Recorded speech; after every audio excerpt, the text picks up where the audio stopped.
राधे राधे आप सभी को। तो आज हम मुंशी प्रेमचंद्र की बहुत ही पुरानी और बहुत ही फेमस कथा पंच परमेश्वर सुनने जा रहे हैं। जुम्मन शेख और अलगू चौधरी में गाढ़ी मित्रता थी। सांझे में खेती होती थी, कुछ लेन देन में भी साझा था। एक को दूसरे पर अटल विश्वास था। जुम्मन जब हज करने गए थे तब अपना घर अलगू को सौंप गए थे और अलगू जब भी बाहर जाते तो जुम्मन पर अपना घर छोड़ देते।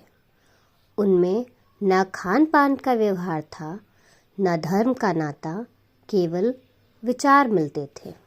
मित्रता का मूल मंत्र भी यही है।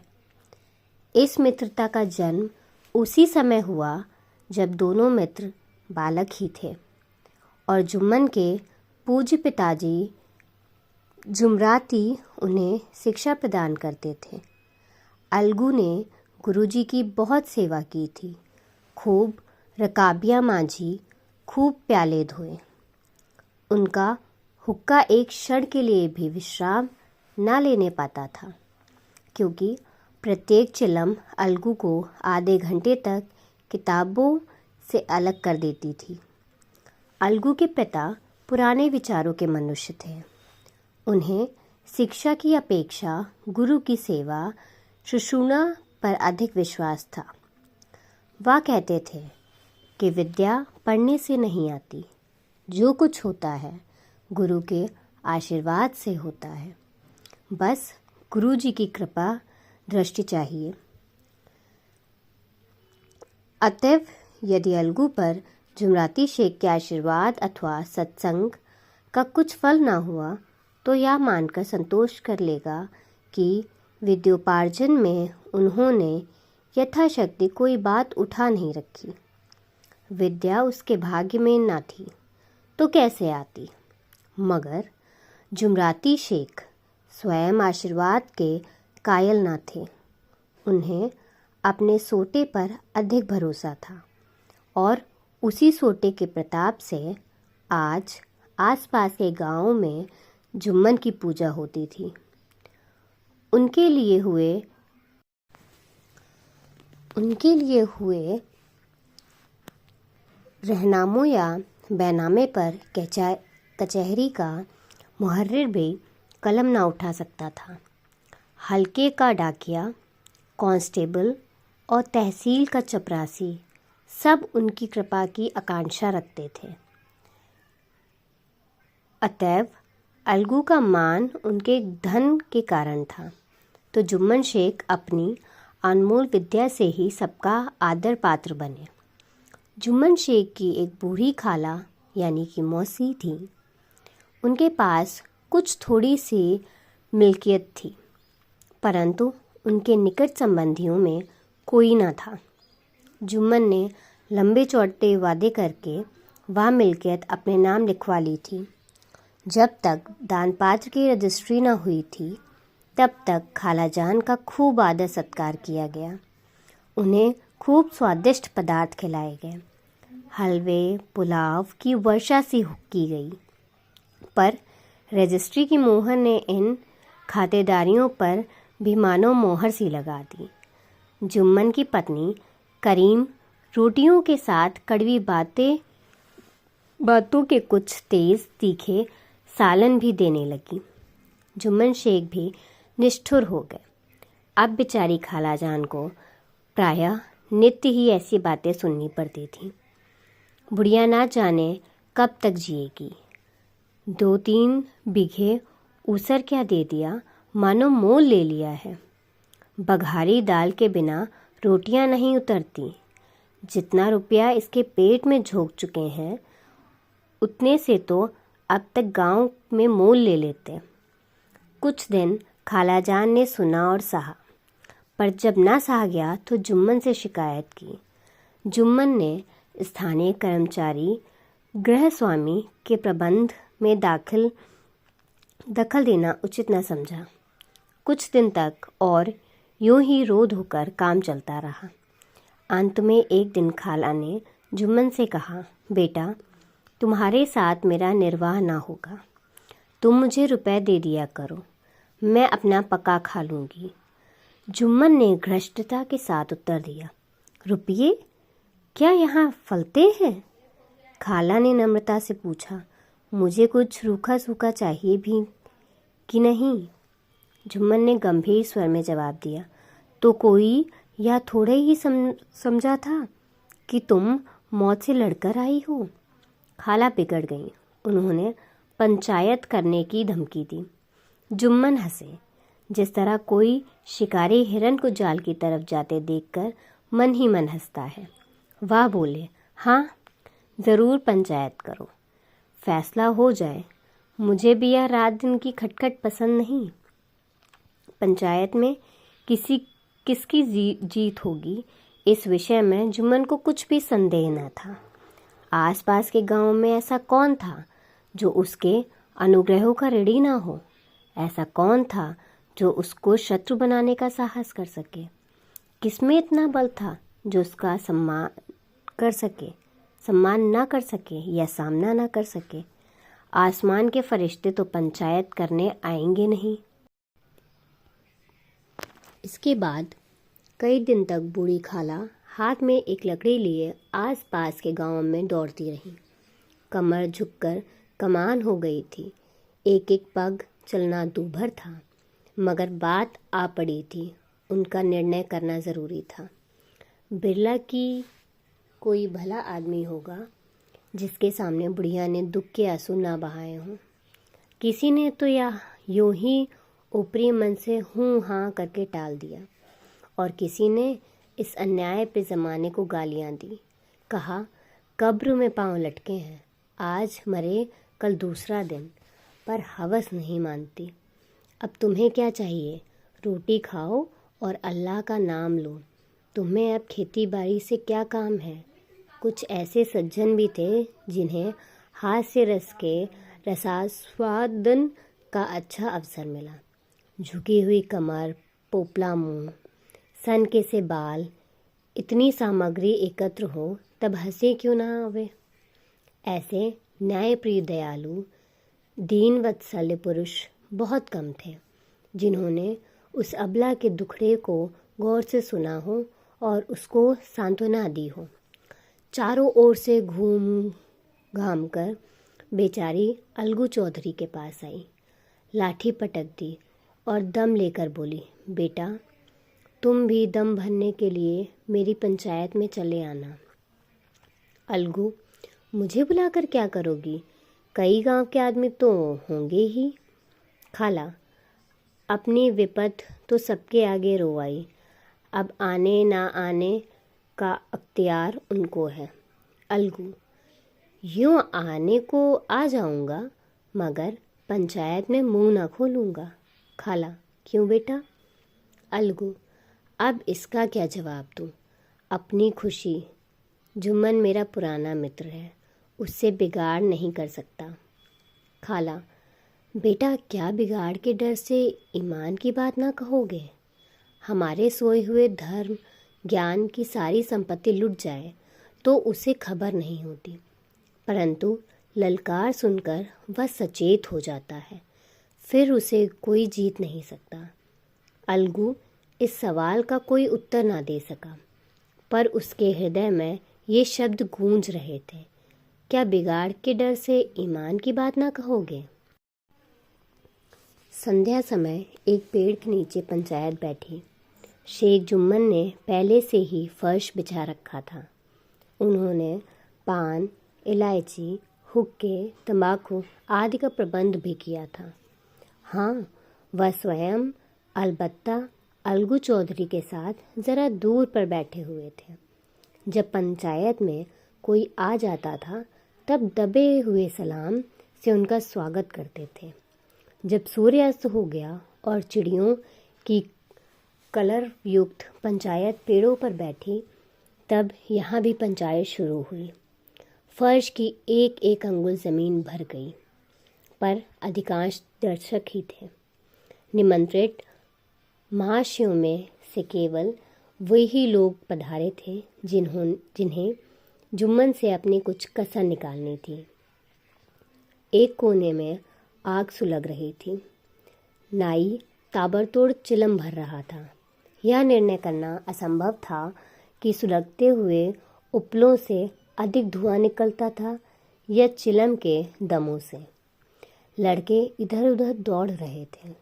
कोई आपस में गाली गलौज करते और कोई रोते थे। चारों तरफ कोलाहल मच रहा था।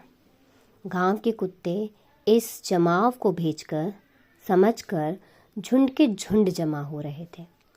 5 लोग बैठ गए तो बूढ़ी खाला ने उनसे विनती करी, पंचों, आज 3 साल हुए मैंने अपनी सारी जायदाद अपने भांजे जुम्मन के नाम लिख दी थी।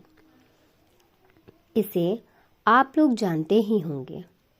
जुम्मन ने मुझे ताहयात रोटी कपड़ा देना कबूल किया।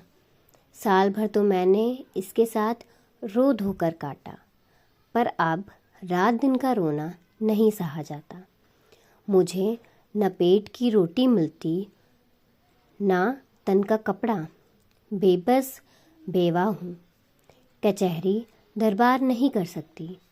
तुम्हारे सिवा और किससे अपना दुख सुनाऊं?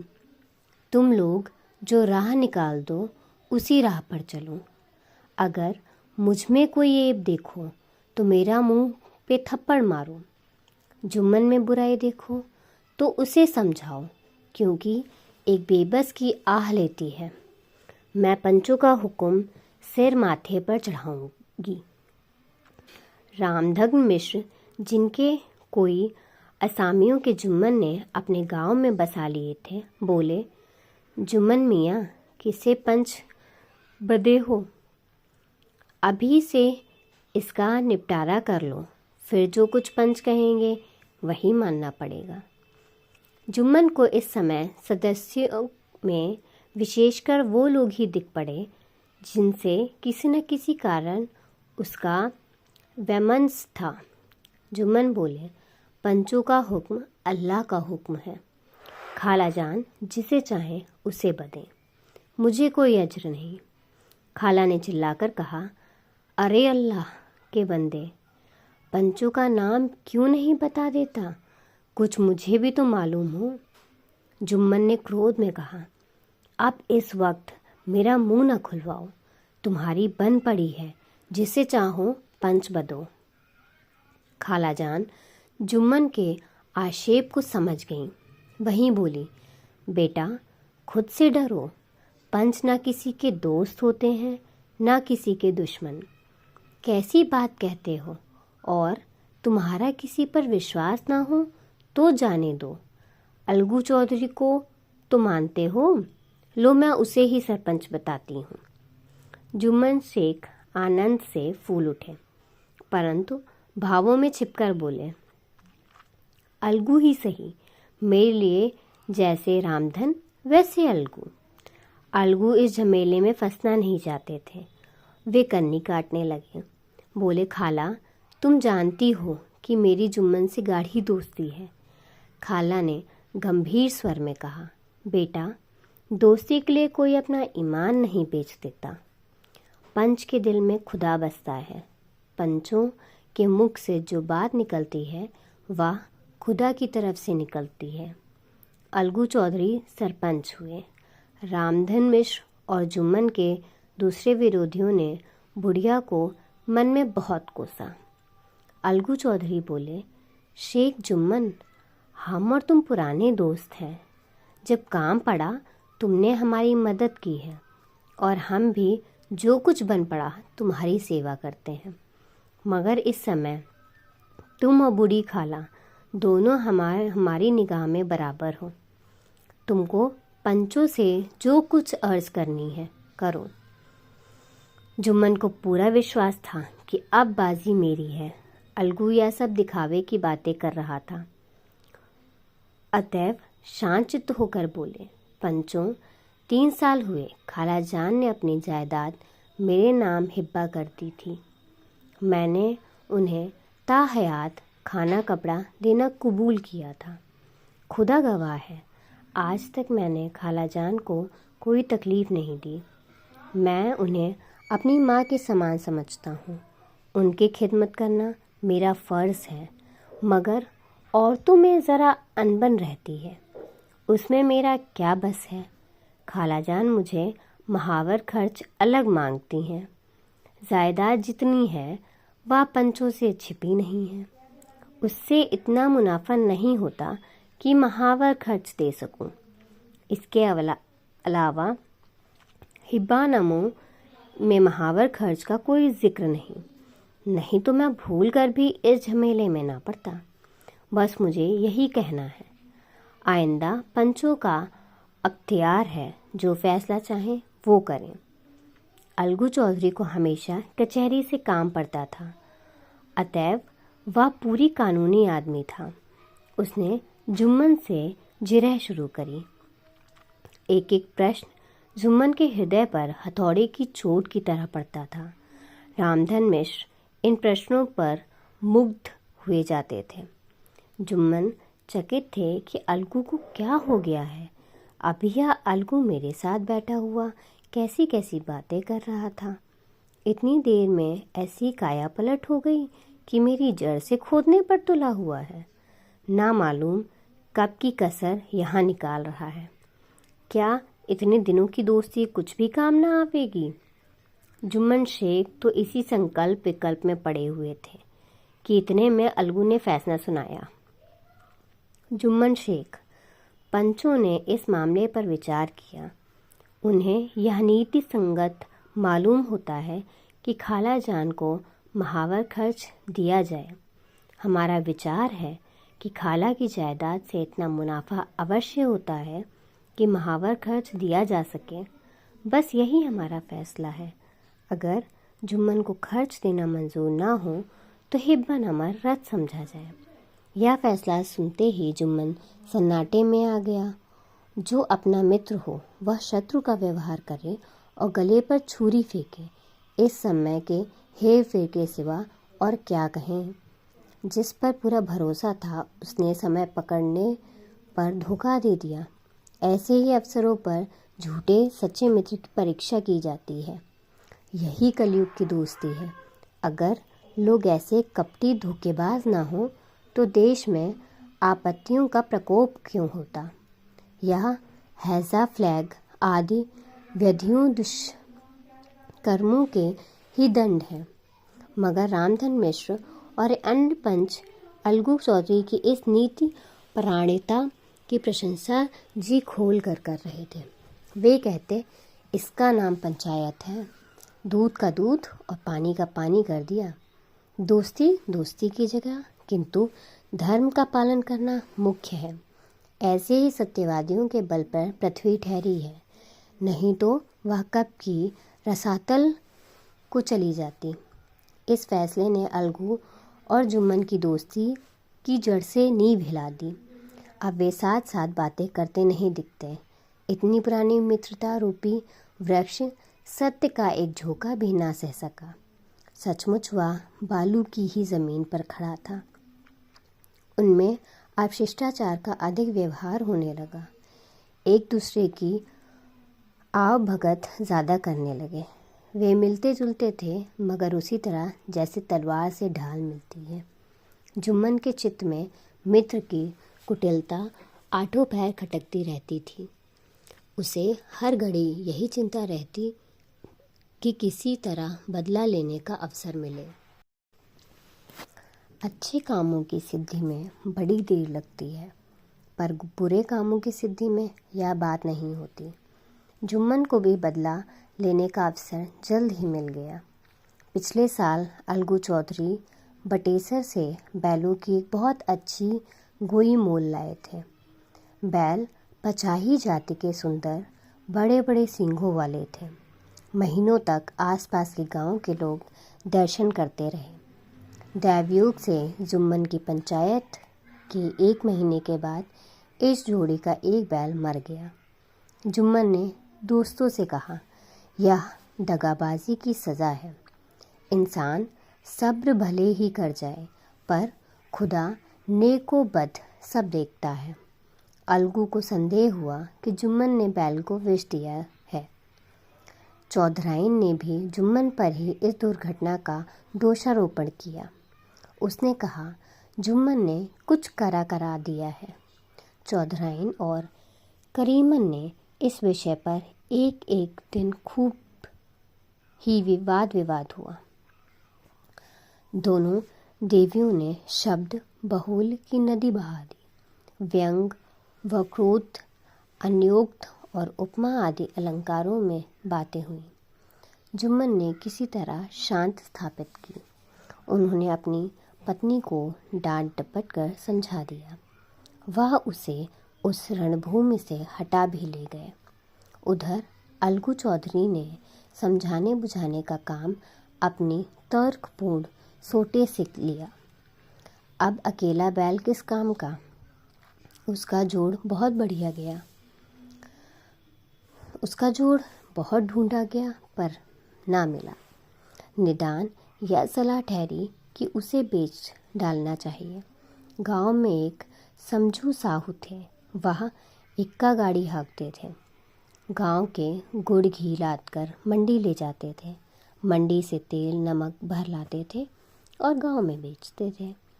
इस बैल पर उनका मन लहराया। उन्होंने सोचा, यह बैल हाथ लगे तो दिन भर में बेग टके 3 खेप हो। आजकल तो एक ही खेप में लाले पड़ रहे हैं।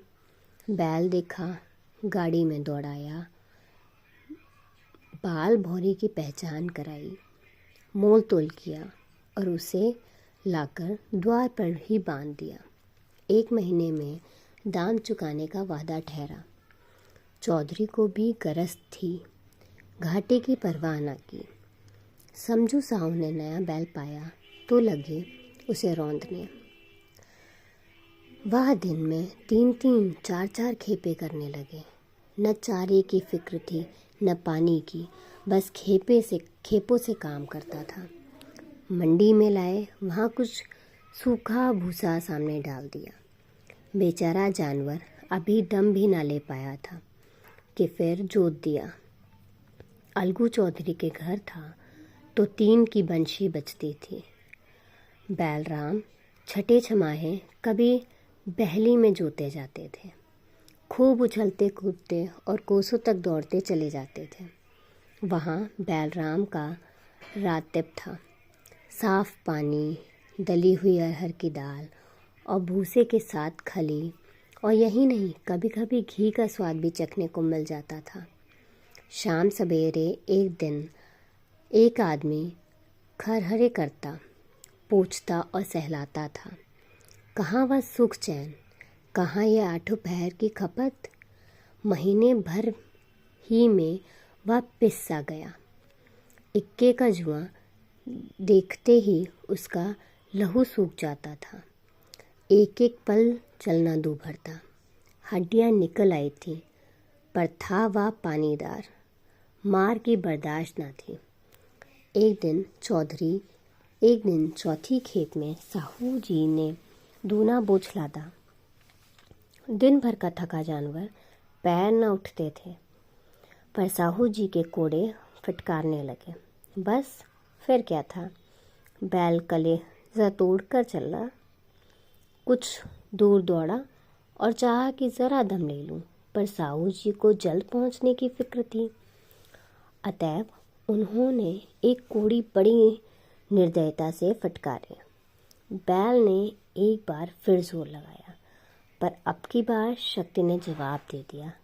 वह धरती पर गिर पड़ा और ऐसा गिरा कि फिर न उठा।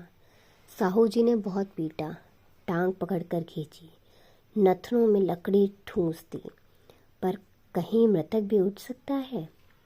तब साहू जी को कुछ शक हुआ। उन्होंने बैल को गौर से देखा, खोलकर अलग किया और सोचने लगे कि गाड़ी कैसे घर पहुँचे।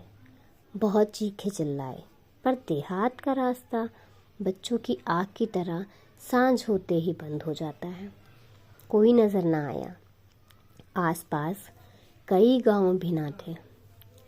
मारे क्रोध के उन्होंने मरे हुए बैल पर और दुर्रे लगाए और कोसने लगे, अभागे, तुझे मरना ही था तो घर पहुंचकर मरता।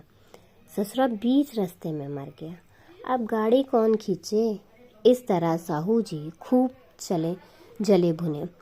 कई बोरे गुड़ और कई पीपे घी उन्होंने बेचे थे। 200-250 रुपये कमर में बंधे थे। इसके सिवा गाड़ी पर कई बोरे नमक के थे। अतएव छोड़कर जा भी ना सकते। लाचार बेचारे गाड़ी पर ही लेट गए। वहीं रत जगह करने की ठान ली। चिलम पी, फिर हुक्का पिया। इस तरह साहू जी आधी रात तक नींद को बहलाते रहे। अपनी जान में तो वह जागते ही रहे, पर पैर फटकते ही जो नींद टूटी और कमर पर हाथ गया तो थैली गायब। घबरा कर इधर उधर देखा तो कोई कंस्तर तेल भी नदारद। अफसोस में बेचारे ने सिर पीट लिया और पछाड़ खाने लगे। प्रातःकाल रोते बिलखते घर पहुँचे। सहुआइन ने जब यह बुरी सुनवाई सुनी तब पहले तो रोई, फिर अलगू चौधरी को गालियाँ देने लगी। निकोड़े ने ऐसा कुलच्छनी बैल दिया कि जन भर की कमाई लुट गई। इस घटना के हुए कई महीने बीत गए। अलगू जब अपने बैल के दाम मांगता तब साहू और सहुआइन दोनों ही झल्लाए हुए कुत्ते की तरह चढ़ बैठते और अंड बंड बकने लगते। वाह, यहाँ तो सारे जन की कमाई लुट गई, सत्यानाश हो गया। इन्हें दामों की पड़ी है। मुर्दा बैल दिया था, उस पर दाम मांगने चले हैं। आँखों में धूल जोग दी, सत्यानाशी बैल गले बांध दिया। हमें निरा पोंगा ही समझ लिया है। हमें भी बनिए के बच्चे हैं। ऐसा बुद्धू कहीं और होंगे। पहले जानकर किसी गड्ढे में मुंह धोआओ, तब दाम लेना। न जी मानता हो तो हमारा बैल खोल ले जाओ। महीने भर के बदले 2 महीने जोत लो, और क्या लोगे।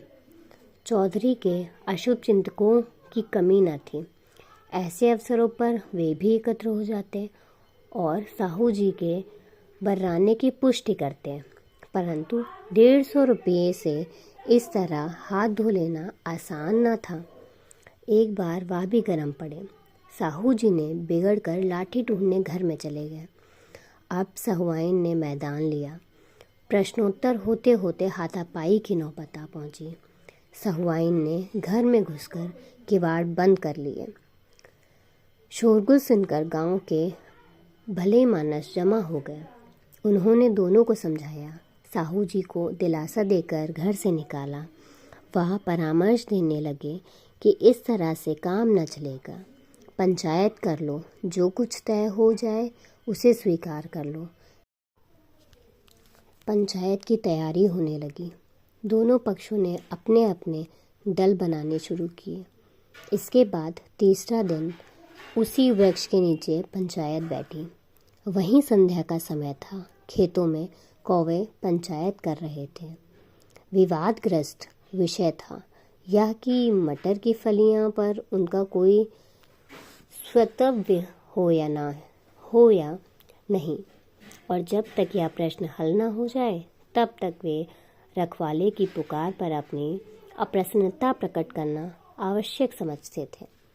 पेड़ की डालियां पर बैठी हुई शुक मंडली में भी यह प्रश्न छिड़ा हुआ था कि मनुष्यों को उन्हें बैमुरावत कहने का क्या अधिकार है, जबकि उन्हें स्वयं अपने मित्रों से दगा करने में भी संकोच नहीं होता। पंचायत बैठ गई तो रामधन मिश्र ने कहा, अब देरी क्या है, पंचों का चुनाव हो जाए। बोलो चौधरी, किस किस को पंच बतते हो। अलगू ने दीन भाव से कहा, समझू साहू ही चुन ले।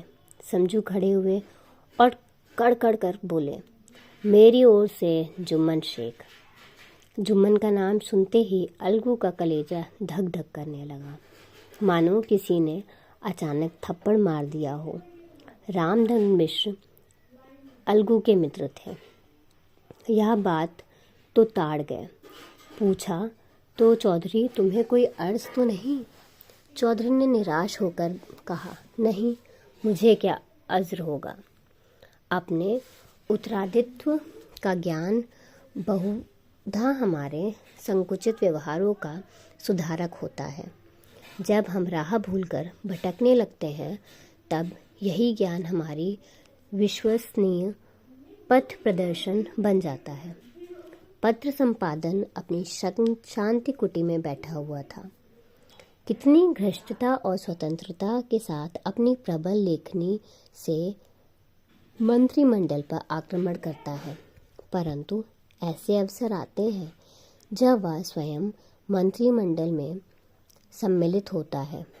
मंडल के भवन में पग धरते ही उसकी लेखनी कितनी मर्मज्ञ, कितनी विचारशील, कितनी न्यायपरायण हो जाती है। इसका कारण उसका ज्ञान है। नवयुवक युवावस्था में कितना उदंड रहता है। माता पिता उसकी ओर से कितने चिंतित रहते हैं। वे उसे कुल कलंक समझते हैं, परंतु थोड़ी ही समय में परिवार का बोझ सिर पर पड़ते ही वह अव्यवस्थित, चिंत उन्मत्त युवक कितनी धैर्यशीलता, कैसे शांतिचित्त हो जाता है। ये सब उसके ज्ञान का फल है। जुम्मन शेख के मन में भी सरपंच का उच्च स्थान ग्रहण करते ही अपनी जिम्मेदारियों का भाव पैदा हुआ। उसने सोचा, मैं इस वक्त न्याय और धर्म के सर्वोच्च आसन पर बैठा हूँ। मेरे मुंह से इस समय जो कुछ निकलेगा वह देववाणी होगी, और देववाणी में मेरे मनोविकारों का कदापि समावेश न होना चाहिए। मुझे सत्य से जो भर भी टलना उचित नहीं। पंचों ने दोनों पक्षों से सवाल जवाब करने शुरू किए। बहुत देर तक दोनों दल अपने अपने पक्ष का समर्थन करते रहे। इस विषय में तो सब सहमत थे कि समझू को बैल का मूल्य देना चाहिए, परंतु दो महाशय इस कारण रियायत करने चाहते थे कि बैल के मर जाने से समझू को हानि हुई है। इसके प्रतिकूल दो सभ्य मूल के अतिरिक्त समझू को दंड भी देना चाहिए, जिससे फिर किसी को पशुओं के साथ ऐसी निर्दयता करने का साहस ना हो।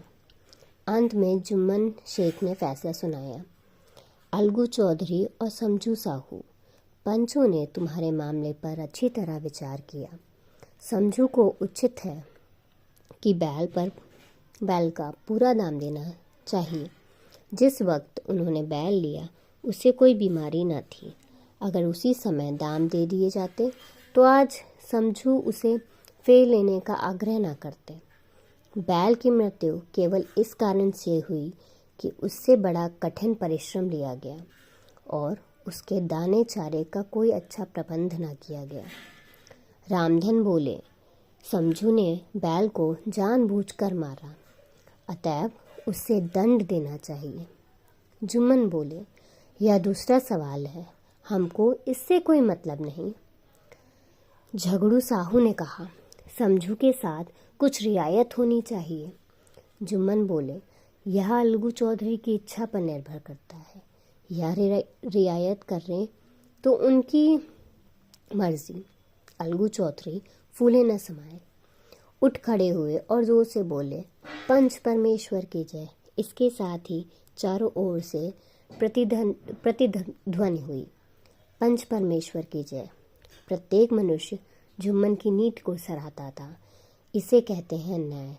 यह मनुष्य का काम नहीं, पंच में परमेश्वर वास करते हैं। यह उन्हीं की महिमा है। पंच के सामने खोटे को कौन खड़ा कर सकता है। थोड़ी देर बाद जुम्मन अलगू के पास गए और उन्हें गले लिपटकर बोले, भैया, जब से तुमने मेरी पंचायत की तब से मैं तुम्हारा प्राणघातक शत्रु बन गया था, पर आज मुझे ज्ञात हुआ कि पंच के पद पर बैठकर न किसी का दोस्त होता है न दुश्मन। न्याय के सिवा उसे और कुछ नहीं सूझता। आज मुझे विश्वास हो गया कि पंच की ज़बान में खुदा बोलता है। अलगू रोने लगे। इस पानी से दोनों के दिलों का मैल धुल गया। मित्रता की मुरझाई हुई लता फिर हरी हो गई।